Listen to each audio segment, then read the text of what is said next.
234 தொகுதி வேட்பாளர்களையும் ஒரே மேடையில நேற்று டிவிகே கட்சியினுடைய தலைவர் விஜய் அவர்கள் வந்து அறிவிச்சாரு. அது பார்க்கறதுக்கு நல்லா இருந்தது. மற்ற கட்சிகளை பார்க்கறதோட இவர் வந்து அவங்கள அரவணைச்சு பக்கத்துல நிக்க வச்சு தட்டி கொடுத்து ஒவ்வொரு வேட்பாளரையும் வந்து பேர் சொல்லி அவங்கள கட்டி பிடிச்சி பண்ணதெல்லாம் வந்து பார்க்கறதுக்கு நல்லா இருந்துச்சு.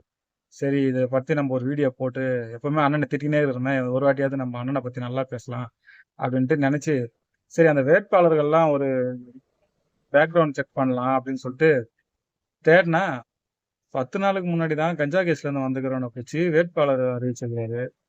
அது மட்டும் இல்லாம வீடு பூந்து பொம்பளைங்களை ஆர்கே நகர்ல வீடு பூந்து பொம்பளைங்களை அடிக்கிறவனுக்கு பதவி கொடுத்துருக்காரு, போஸ்டிங் கொடுத்துருக்காரு. அப்புறமா இந்த இது பெண்களை ரேப் பண்ணவன், கட்ட பஞ்சாயத்து பண்றவன், அடிதடி பண்றவன், இப்படி பார்த்து அண்ணன் பொறுப்பு கொடுத்து அவங்க எல்லாம் எம்எல்ஏ ஆக்கணும்னு ரொம்ப ஆசைப்பட்டுருக்காரு பொழுது. அவங்க கிட்டலாம் அண்ணன் எவ்வளவு காசு வாங்கினாருன்னு தெரியல.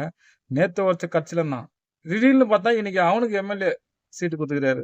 என்ன கரமாந்திரம்னு தெரியல. அப்பெல்லாம் கஷ்டப்பட்டு உழைச்சி நம்மளுக்கு எல்லாம் சீட்டு கிடைக்குன்னு சொல்லிட்டு அந்த ஃபார்ம் ஃபில்அப் பண்ணி கொடுத்தவனுக்குலாம் நாமம் போட்டும் போட மயிருன்னு சொல்லிட்டு அனுப்பிச்சு விட்டு, நேத்து ஒரு கட்சியில இருந்தவன் இன்னைக்கு இந்த கட்சியில டிவிக்கில வந்தானே அவனுக்கு பொறுப்பு கொடுத்துக்கிறா தெரியுமா? அந்த கட்சி நாசமா போறதுக்கு இந்த தற்குறித்தனமான கூட்டம் தான் காரணம். அண்ணன் எது பண்ணாலும் நல்லது தான் பண்ணுவார்னு நினைக்கிறீங்க தெரியுமா? அதுதான் நீங்க பண்ற மிகப்பெரிய தப்பே.